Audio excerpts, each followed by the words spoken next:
लड़की कल मर गई थी, वो देखो जिंदा है, यीशु ने जिंदा किया। लोगों की भीड़ मुझे देखने आई। वो पहला दिन था, 1967 की बात है। 29 दिसंबर को मैंने खड़े होकर सबको गवाही दी, मैं हूँ वो लड़की जो मर गई थी और आज जिंदा हूँ। यीशु ने मुझे जिंदा किया, हालेलुया। और इसके बाद मेरे रिश्तेदारों को बहुत गुस्सा आया, क्योंकि लोगों ने यीशु को विश्वास किया। वो कहते चुप करो, जाके बह जाओ। बड़े आए बहन भरा दो ही प्रचार करने, मारना शुरू कर दिया, लोगों को भी भगा दिया और हमें एक कमरे में बंद कर दिया। कहते यीशु को छोड़ दो, नहीं तो आज तुम्हारा आखिरी दिन है। हमने कहा कभी नहीं। जिसने हमें प्यार किया, जिसने हमें जीवन दिया, हम उसको छोड़ सकते हैं? कभी नहीं छोड़ेंगे। मर जाएंगे लेकिन यीशु को नहीं छोड़ेंगे। और उन्होंने रात के 2-2:30 बजे का समय था, बंदूकें देकर 2 लोग को भेज दिया, इनको मारो और भाग जाओ, हम बचा लेंगे तुम्हें, कोई किसी को पता नहीं लगना चाहिए। रात का समय था, हमारे हाथ पर बांध के मार पीट के एक कमरे में बंद कर दिया था। देखने वाला, बचाने वाला कोई नहीं था। चुपचाप मार के वो भागना चाहते थे। गोलियां से तान दी, बंदूकें। कहाँ है तुम्हारा यीशु? अभी बचा सकता है? हमने कहा बिल्कुल, वो सब कुछ कर सकता है, लेकिन हमारा एक कहना है, मरना हमारे लिए मसीह है, जीना हमारे लिए लाभ है। हम दोनों तरह से खुश हैं। अगर जिएंगे तो मसीह के लिए जिएंगे, और मरेंगे भी तो खूब लाभ है, स्वर्ग मिलेगा, हालेलुया। इससे बड़ी कीमत और इससे बड़ा इनाम और क्या हो सकता है? हम तैयार हैं। और वो गोली मारने वाले थे, अभी निशाना उन्होंने तान लिया था, शूट ही करने वाले थे। गोली निकलने में कुछ ही क्षण बाकी थे। एक आवाज आई, हैंड्स अप। हैंड्स अप की आवाज सुनते ही ये जो ऐसे मार रहे थे, इनके हाथ हिल गए। पीछे घूम के देखा तो पुलिसमैन वहां पर जमा हाजिर थे, और पुलिस वालों ने उनको अरेस्ट कर लिया, बंदूकें छीन ली। हमने आंखें खोल के देखा, सामने पुलिस को देख के प्रभु का धन्यवाद किया, हालेलुया। और ऑफिसर को पूछा, सर आपको किसी ने खबर दी, आप कैसे समय पे पहुंच गए? कहते हमें किसी ने खबर नहीं दी, हमें मालूम भी नहीं था। हम तो नाइट गार्ड है, पुलिस, नाइट पुलिस, और उस गली में जाना था। पता नहीं कैसे हमारे कदम इस ओर खींचे चले आए, और हमने ठीक देखा ये लोग आपको शूट कर रहे हैं। प्रभु का धन्यवाद हो। उनको भेजने वाला कौन था? यीशु मसीह। ठीक समय पे तीसरी बार मुझे मौत से यीशु मसीह ने बचाया। मैंने देख लिया, मैंने पक्का कर लिया, कोई चीज 3 बार पक्की हो जाती है ना, 3 बार। यीशु ने मुझे पूरी तरह से जीवन दिया। मेरे प्यारे बहन भाइयों, मैंने कहा बस मुझे ना ये धन दौलत, ना ये रिश्तेदार, ना ये घर बार, ये ना ये चाहिए। मैं प्रभु की सेवा के लिए जाऊंगी। अपनी बाइबल ली, अपने भाई के साथ घर से निकल गए। पुरानी दिल्ली सब्जी मंडी रेलवे स्टेशन तक जाना था। अपनी गाड़ी में बैठ के वहां तक जाने का सोचा। हमारे पास 2-2 कारें थी, मेरे ड्राइवर लेके जा रहा था। हमारी गाड़ी पर भी हमारे रिश्तेदारों ने 2 बार फायरिंग की, बिल्कुल सामने आके। इधर से एक कार आ गई, इधर से एक कार आ गई। पहले ये वाले आगे आए और उन्होंने हमारी गाड़ी को ओवरटेक करने की कोशिश की, और सीधे बिल्कुल पास में आके जिधर मेरे भाई बैठे थे उनके सिर का निशाना लेके गोली दाग दी। लेकिन जैसे ही गोली निकली, ठीक उसी समय ऐसा लगा जैसे किसी ने हमारा सिर पीछे कर दिया। दोनों भाई के, बहन भाई का सिर पीछे चला गया। गोली इधर से उधर खिड़की में चली गई, हमें नहीं लगी, हालेलुया। दूसरी फायरिंग भी ऐसे हुई, वो भी गोली उधर चली गई, हमें नहीं लगी। तो इस तरह 5 बार हमें मौत से प्रभु ने बचाया। इसी दिल्ली शहर की बात है। वहां से हम थोड़ा दूर था, वहां तक स्टेशन पहुंच गए और सोचा प्रभु जी जहां तू ले जाना चाहता है वहां की गाड़ी हमें दिखा, हम वहीं जाएंगे। तो वो जैसे स्टेशन पहुंचे, आसाम की ट्रेन खड़ी थी और हम उसमें देख के सोचा यहीं चले जाएंगे, प्रभु शायद हमें आसाम ले जाना चाहता है। हमने कभी आसाम का नाम नहीं सुना, कभी गए नहीं, कुछ किसी को जानते नहीं। भाई ने कहा चलो टिकट ले लेता हूँ। जब उन्होंने पॉकेट में हाथ डाला तो उनका मनी पर्स नहीं था। अरे मनी पर्स भी घर में छोड़ के आ गए और पॉकेट में मेरे एक पैसा भी नहीं है, अभी टिकट का क्या करें। ठीक उसी समय यहाँ के एक पास्टर दौड़े आए, उन्होंने बताया आपके रिश्तेदार तलवारें लेकर आपको मारने के लिए आ रहे हैं, आप जल्दी से जल्दी शहर छोड़कर चले जाइए। जैसे उन्होंने आके बोला, हमने कहा हाँ जी हम तुझे जाने के लिए तैयार हैं, गाड़ी भी तैयार है, लेकिन हमारा पर्स तैयार नहीं है, वो घर में छूट गया, टिकट के लिए पैसे नहीं है। वो तुरंत कहते हैं कोई बात नहीं मेरे पास है, मैं लेके आता हूँ। उन्होंने टिकटें लाई और हमें चलती गाड़ी में जल्दी से उठा दिया और गाड़ी चलती जा रही है। तो भी मेरे भाई ने पूछा, पाजी साहब वहाँ के किसी भाई बहन का कोई एड्रेस है तो मुझे बताइए, हमारे पास तो कोई एड्रेस नहीं है। भाई साहब को याद था, उन्होंने जल्दी जल्दी अपनी डायरी से निकाला पेपर और फाड़ के उस पर लिखकर एड्रेस देना चाहा और कुछ रुपए भी देना चाहा हमारी जर्नी के लिए, लेकिन वो दे नहीं सके। गाड़ी इतनी फास्ट हो गई, वो देते रह गए और वो भी नीचे गिर गया, हाथ में हमारे नहीं आया और हम लोग उसमें सफर करना शुरू कर दिया, किसी भी एड्रेस के बिना, एक भी पैसे के बिना। कहाँ जा रहे हैं हमें पता नहीं, कितना दूर है ये भी पता नहीं था, क्या होगा ये भी पता नहीं, लेकिन एक विश्वास था, यीशु हमारे साथ है। हालेलुया। प्रभु यीशु ने कहा तू ना डर ना घबरा, मैं तेरे साथ हूँ और मैं तुझे कभी नहीं छोड़ूंगा, मैं जगत के अंत तक तुम्हारे साथ हूँ। ये प्रभु का वादा है और उसी भरोसे चल पड़े। मैं छोटी थी, अभी कुछ जानती नहीं थी, इतनी बड़ी बीमारी के बाद प्रभु ने मुझे चंगाई दी और मैं ठीक थी, मृत्यु को मैं से जिंदा किया। और इतनी कमजोर थी उस समय, बच्चों को तो खाने की आदत होती और मैं काफी बड़े परिवार से संबंधित हूँ।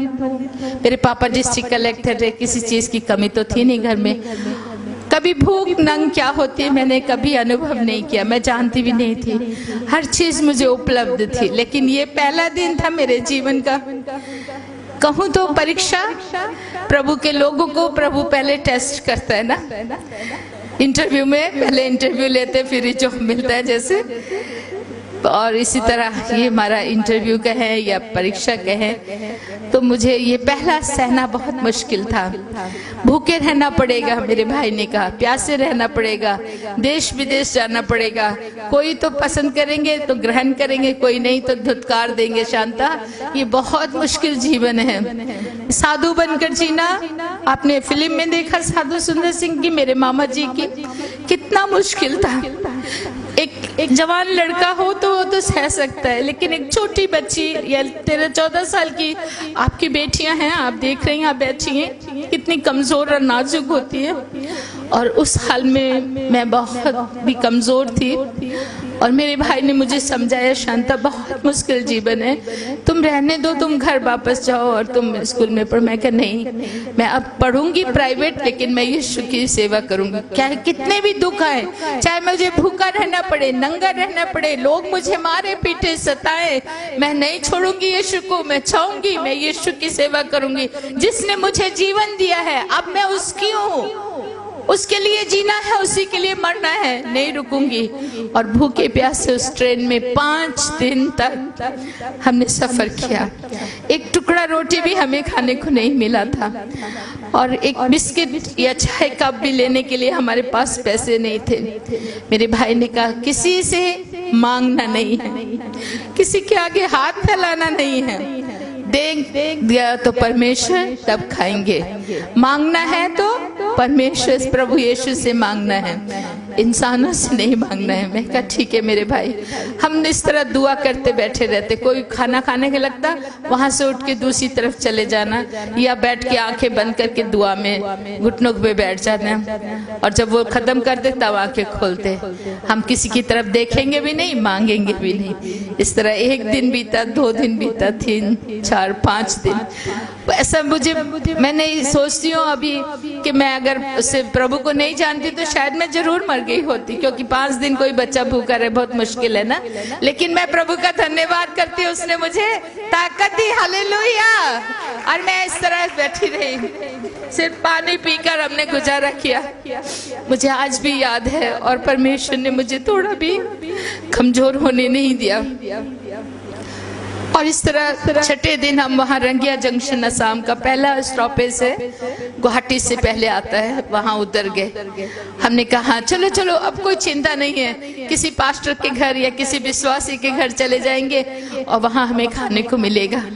और हम पूछकर लोगों से यहाँ कोई चर्च है, यहाँ कोई क्रिश्चियन बहन भाई है, कोई यीशु को जानता है, हम प्रभु का वचन बताते। लोग कहते नहीं नहीं हमने नहीं सुना, जाओ जाओ जाओ, यहाँ कोई ईसाई नहीं है। पूरे शहर में हमने घूम घूम घूम के देखा, एक भी चर्च नहीं, आज भी नहीं है। आप जाके देख सकते हो।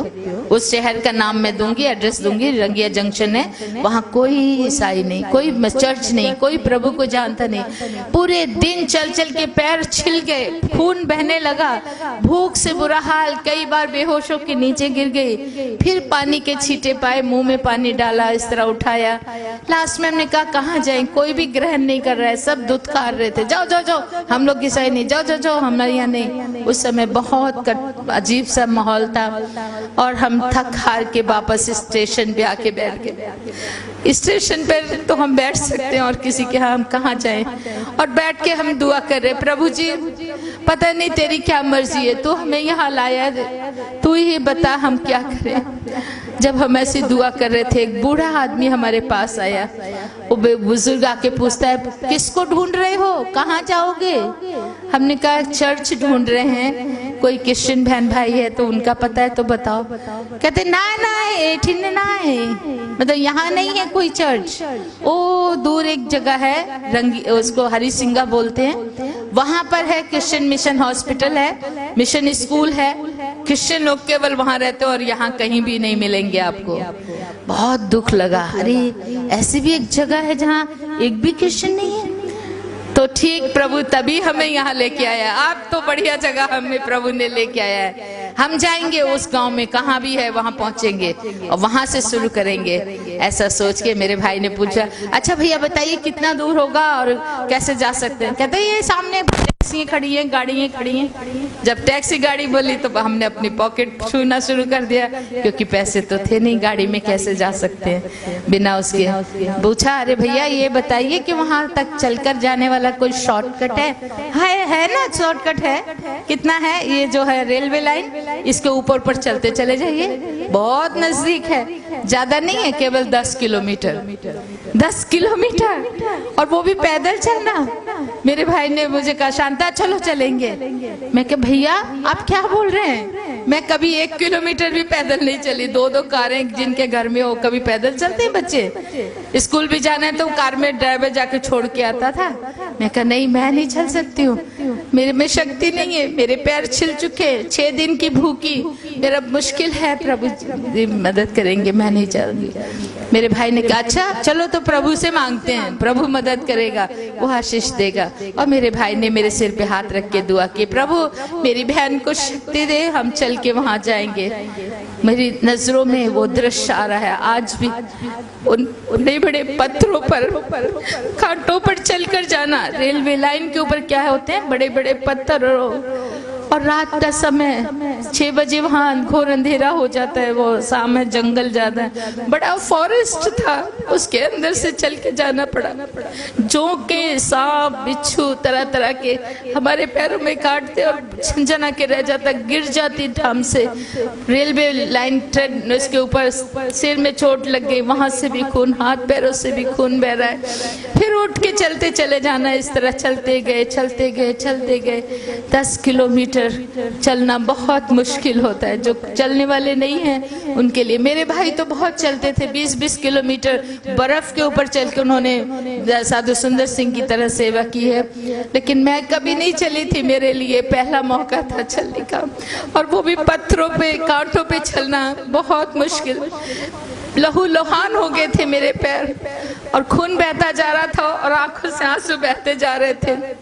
मेरे भाई ने पीछे मुड़ के मुझे देखा और मेरी आंखों से बहते आंसू देखकर मुझे डांट के कहते हैं शांता ये क्या हो रहा है, ये आंखों से आंसू क्यों निकल रहे हैं? लहू बहता तो बहता जाए यीशु के लिए, लेकिन आंसू नहीं बहाना है। मैंने कहा भैया मैं लड़की हूँ, बहनों को, माओं को, बेटियों को जब थोड़ा भी दुख होता है तो जल्दी से आंसू निकल आते हैं ना।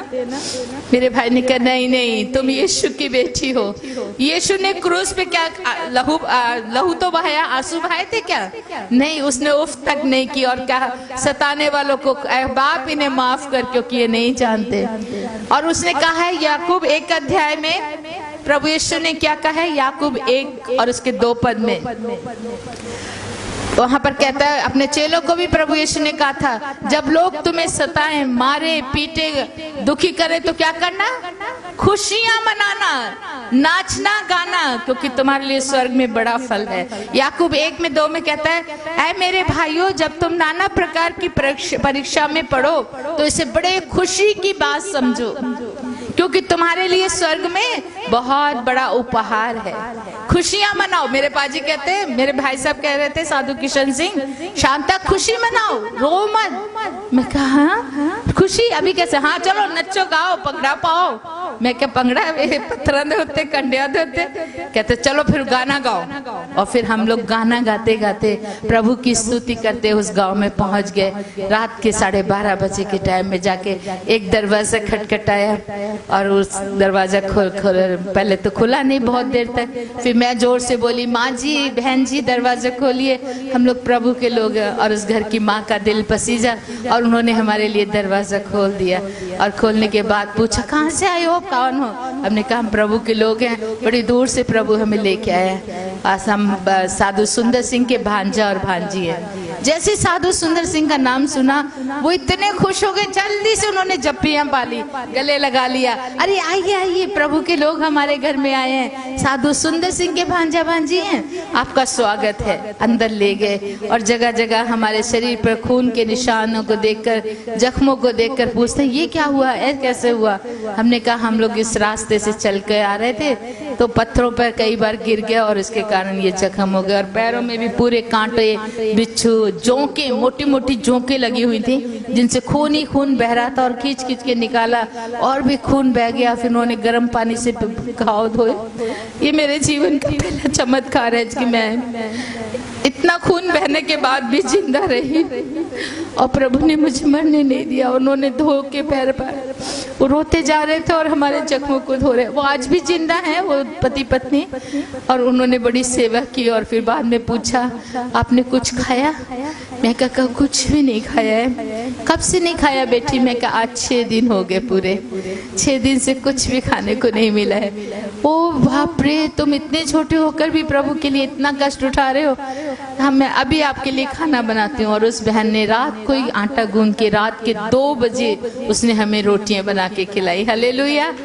शेरों के बच्चे तो भूखे मरेंगे, किंतु परमेश्वर अपने बच्चों को कभी भी भूखे मरने नहीं देता। ये वचन मैंने उस दिन अपने जीवन में सत्य पाया। और फिर उसी असम में वहाँ से अलग अलग जगहों पे हम लोग प्रचार करते गए। बहुत सी मिशने, तरह तरह के लोग हैं। वो पहले मिशने वाले अपने हमारे चर्च के मेंबर नहीं हैं, आप हमारे ये नहीं है, हमारे चर्च में नहीं, दूसरी जगह जाओ, ऐसे करते। पैदल चल चल के सारे दिन जाना।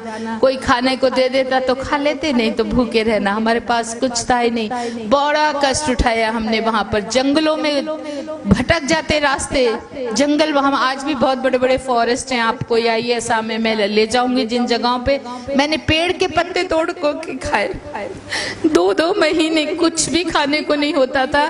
पत्ते तोड़ के ले आना, ये लौकी कद्दू की जो बेल होती है उसको भी तोड़ लेना, उसी को खा लेना। अगर कद्दू है तो कद्दू खा लेते और दिन गुजारते। एक गांव में एक छोटी सी झोपड़ी थी और उसपे कद्दू की बेल अपने आप प्रभु ने लगा दी और वो कद्दू रोज हम खाते थे।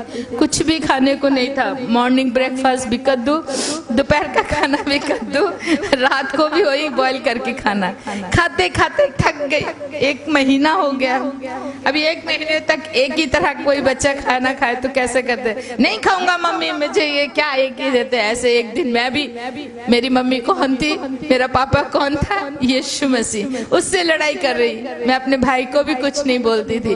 वो कद्दू खाते हुए मैं प्रभु से रो पड़ी और बोली, क्या परमेश्वर प्रभु जी, आप रोज रोज कद्दू ही खिला रहे हो, कुछ और नहीं उस बूटे पे लगा सकते थे? रोटियां लगा देते या कोई और मिठाइयां लग जाती तो अच्छा था। आप तो सब कुछ कर सकते। छोटी थी और मुझे इतनी अकल नहीं थी और ऐसा बोलने के मैं प्रभु को नाराजगी दिखा रही थी। तभी मेरे भाई ने सुन लिया। क्या बोल रही है तू, प्रभु से लड़ाई कर रही है? मैं कहा हाँ बिल्कुल करूंगी। क्या खाली कद्दू ही खिलाया जा रहा है 1 महीने से? मॉर्निंग ब्रेकफास्ट भी, दोपहर लंच भी, रात भी। मेरे से मुश्किल हो गया, मेरे से नहीं खाया जा रहा। मेरे भाई ने कहा अगर नहीं खा सकती हो, मैं एक बात बताता हूँ, तुम वो करो तो आज ही रोटी खा लोगी। मैं कहा कैसे, क्या करना? कहते हो पड़ोसी को जाके ये कद्दू में से कुछ कद्दू ले जाके दे दे, तो वो पैसे देंगे तुम्हें। तुम कहना पैसे नहीं चाहिए, वहां से आटा ले आना, आटा ले आओ या चावल ले आओ, वो पका के खा लो। मैं कह रही है तो बहुत अच्छी बढ़िया बात है, आपने पहले क्यों नहीं बताया? कहते तूने पहले बोला ही नहीं था, तू खाए जा रही थी, मैं भी चुपचाप खा रहा था। तो मैं प्रभु का धन्यवाद दिया और जाके देखा पीछे जाके, तो कद्दू के बेल में कई कद्दू निकल आए। तो आसाम में लंबे लंबे कद्दू होते, इतने मोटे मोटे लंबे लंबे, 4-5 एक बैग में डाल लिए। मैं कहा जितने ज्यादा दूंगी उतने ज्यादा चावल आटा मिल जाएगा ना। और जाके एक पड़ोसी था, सामने घर था उनका, उनको जाके वो नॉन क्रिश्चियन ही थे। मैं कहा माँ जी आपको कद्दू चाहिए? हाँ दिखाओ कैसे। हरे हरे ताजे ताजे, अरे वाह ये तो बड़े अच्छे हैं, दे दे दे, कितने के हैं? मैं कितने पैसे दूं? मैं कहा नहीं आंटी हमें पैसे नहीं चाहिए, आपके यहाँ अगर आटा है तो आटा दे दीजिए और रोटी चावल है तो चावल। कहते हम लोग आसाम में तो हम लोग रोटी तो खाते नहीं है, हमारे यहाँ चावल है ले जाओ। उसने इतने सारे चावल मुझे मेरे बैग में डाल के दे दिए। मैं बड़ी खुशी से दौड़ी आ रही हूँ, वाह जैसे मुझे बड़ा खजाना मिल गया। और आके भाई को कहते बाजी देखो कितने सारे चावल दे देते हैं, उन तो ऐसी बड़े खुशी मनाओगे। कहते हाँ चलो बढ़िया हो गया। और एक बर्तन में चावल धोकर उसको पका लिया।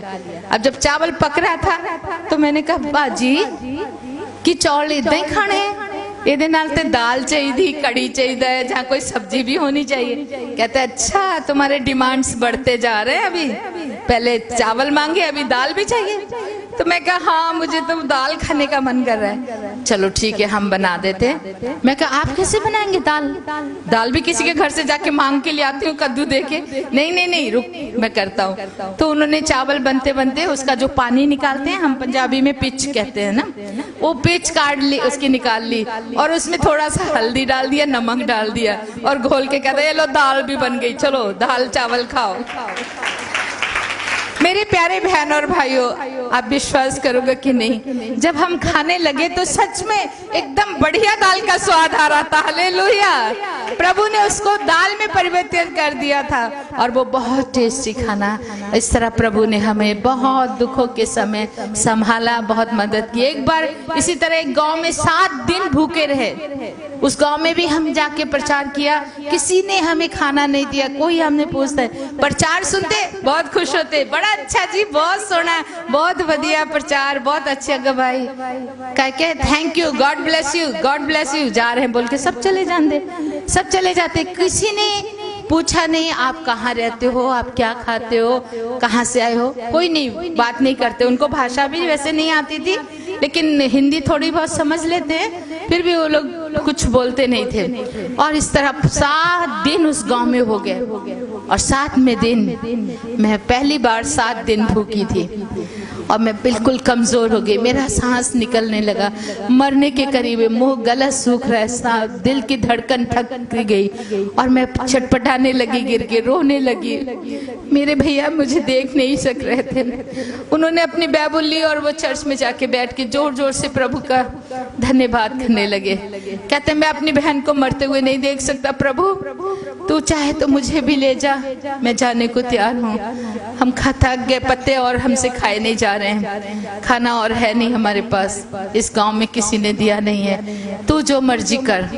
वो वहाँ दुआ करे, इधर इस कमरे में लेटी लेटी मैं प्रभु से फिर लड़ना शुरू कर दिया। प्रभु बाइबल में यशाया 49 उसके 15 वर्ष में आपने तो कहा है कि एक माँ अपने बच्चे को भूले तो भूल जाए, परंतु मैं तुझे कभी नहीं भूलूंगा क्योंकि तुम्हारा चित्र मैंने अपने हाथों में बनाया हुआ है। मैंने कहा प्रभु जी आपने कहा कि मैं नहीं भूलूंगा, तो आपने शायद हाथ देखना भूल गए मेरे ख्याल से, तभी आपको मेरा चित्र नहीं दिखाई दे रहा है और मैं मरने वाली हूँ। इस तरह मैं रो के प्रार्थना कर रही थी और तभी प्रभु की वाणी मुझे सुनाई दी। मुझे बहुत ही मीठी और गूंजती हुई आवाज आई, बेटी शांता उठ, उस कोने में देख, बेटी शांता उठ और उस कोने में देख। 3 बार ये शब्द आया। आंखें खोल के मैंने इधर उधर देखा, यहाँ तो कोई भी नहीं है, ये आवाज कहाँ से आई? तभी मुझे याद आया, अच्छा सैमुएल की तरह शायद परमेश्वर मेरे से बात करना चाहता है। और मैं उठ के बैठ गई घुटनों में, मैं कहा प्रभु बोल, मैं सुन रही हूँ तेरी दासी। तब तीसरी बार आवाज आई, शांता उस कोने में देख। मैंने मैंने देखा कहाँ देखूं, कौन सा कोना देखूं। ऐसे ही देख रही थी, अचानक ऊपर से एक लाइट ऐसे चमकी। मैं और ज्यादा डर गई, ये क्या लाइट है। और वो लाइट एक कोने में गिरी। जिस झोंपड़ी के अंदर हम ठहरे थे, एक साइड कोने में बोरे बारे बस कुछ जबड़ा सामान पड़ा हुआ था, जो उनके चर्च का स्टोर हाउस का सामान था, वो एक साइड में पड़ा हुआ था। मैंने कहा अच्छा प्रभु इधर मुझे कुछ दिखाना चाहते, मैं देखूंगी। और धीरे से मैं उठ के गई और वहाँ कपड़े उपड़े थे, दरियां दुरियां हटाई। एक बोरा मिला, उस बोरे में कुछ बंधा पड़ा था। मैं कह रही इसके अंदर कुछ खाने का होगा, और बोरा खोल दिया। खोलने के बाद उसमें एक डिब्बा निकला, दूध का टीन का डिब्बा। उसको हिलाया तो उसमें आवाज आने लगी। ओ मैं समझी अच्छा ठीक है, शायद इसी में कोई चना वना खाने की चीज होगी। पहले कोई रहता था, उसका सामान है, इसमें बर्तन वर्तन भी थे। उसको खोला और डब्बे को देखा। जब डिब्बे को खोल के देखा तो उसमें इतने से चावल थे। और उन चावलों को देख के मैं प्रभु का धन्यवाद पिता परमेश्वर, तू मुझे भूखा मरने नहीं देता, इसलिए तूने ये चावल मेरे लिए रखे। और उनको लेके मैं धन्यवाद किया। मैंने कहा इससे कच्चे तो खाएंगे तो पेट नहीं भरेगा, इसको पका लेती हूँ। और उधर ही से एक बर्तन लिया, वहाँ छोटा सा आग जलाने वाला चूल्हा था मिट्टी का, लकड़ियां लगाई और जला के पानी धो के चावल पका लिए। चावल पकने के बाद मैं अपने भाई को जाके चर्च में बोल, भैया आ जाओ, बस हमारा प्रभु ने आज फास्ट ब्रेक करने का दे दिया है, खाना आ गया है। वो कहते हैं इधर तो कोई भाई बहन आया नहीं खाना लेके, तू कैसे कह रही है खाना मिल गया। मैंने कहा प्रभु ने दिया। कहाँ से दिया? मैं कहा छप्पर फाड़ के दिया है। वो हैरान हो के कहीं गई नहीं और छप्पर फाड़ के खाना।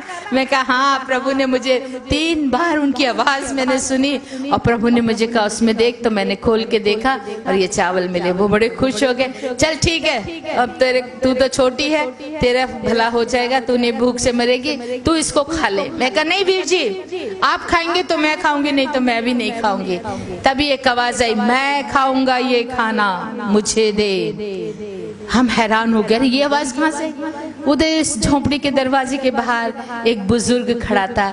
उसकी लंबी चिट्टी दाढ़ी, लंबे सिर के केस और उसके आंखों की लाइट बड़ी तेज चमक रही थी और उसका चेहरा बड़ा भोला, बड़ा प्यारा। और वो कहता है मुझे दे ये खाना, मैं खाऊंगा। हमने कहा ये बाबा जी चलो, हम लोग नहीं, आप ही खा लो। और हमने उनको बैठा दिया और जो थोड़ा सा भात 7 दिन के बाद मिले खाना, वो भी उनको खिला दिया। और है क्या? हमने कहा नहीं जी और नहीं है। फिर उन्हें पानी मांगा, पानी दिया। पानी के बाद मेरे भाई को कहते हैं साधु किशन सिंह, आपका एक जोड़ा वस्त्र मुझे दो, कपड़ा दो। मेरे भाई ने अपना कुर्ता उतार के उनको दे दिया, लीजिए। और कोई कपड़ा था ही नहीं चेंज करने के लिए, उसी को रात को धोते थे, उसी को पहनते। इवन मेरे पास भी एक ही ड्रेस कपड़ा हमारे पास नहीं है। सोच रही थी, मेरे भाई ने तुरंत अपना कमीज उतार के दे दिया। बूढ़े भाई ने पहन लिया। बाद में कहता है नीचे वाला भी दे, ऊपर का ही खाली दे के नहीं होगा। मेरे भैया ने चद्दर बांधते थे जट्टों की तरह, उन्होंने अपनी चद्दर भी खोल के उनको दे दी, वो भी पहन लिया। फिर भी हमें नहीं छोड़ा। कहता है अभी 1 रुपया दो शांता, तब मैं जाऊंगा। मैं कहा बाबा हमारे पास एक पैसा भी नहीं, अगर पैसा होता तो हम भूखे रहते 7 दिन। मेरे भाई ने कहा नहीं शांता ऐसा मत बोलो, आप देखो कहीं मिल जाए तो दे दो, नहीं तो माफी मांगो। मैं अभी कहाँ ढूंढूं? मेरे पास बाइबल थी। मैंने कहा प्रभु जी शायद ये कोई परीक्षा है, अपनी बाइबल को खोल लो। बाइबल को जैसे खोला, एकदम नया 1 रुपया का नोट। वो मैं कब रखा मैं नहीं जानती, लेकिन नया नोट देखते मैं खुश हो गई।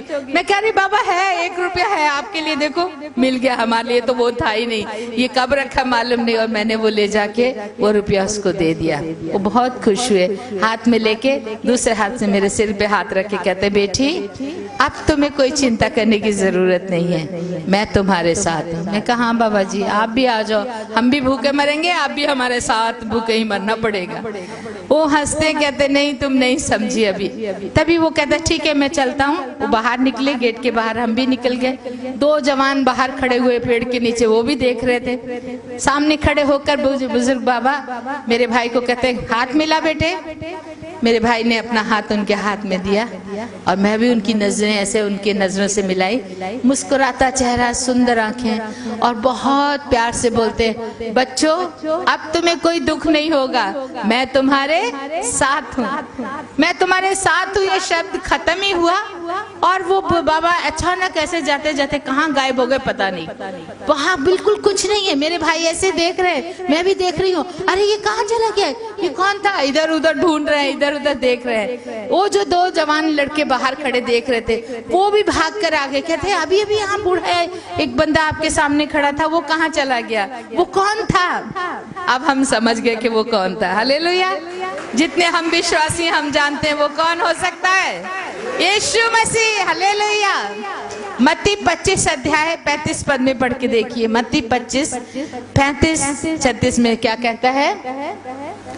मैं भूखा था और तुमने मुझे खाना खिलाया, मैं प्यासा था तुमने मुझे पानी पिलाया, मैं नंगा था तुमने मुझे वस्त्र दिए, मैं परदेसी था तुमने अपने घर में ठहराया, बीमार था मेरी मदद की, जेल में था मुझे देखने आए। लोगों ने कहा प्रभु जी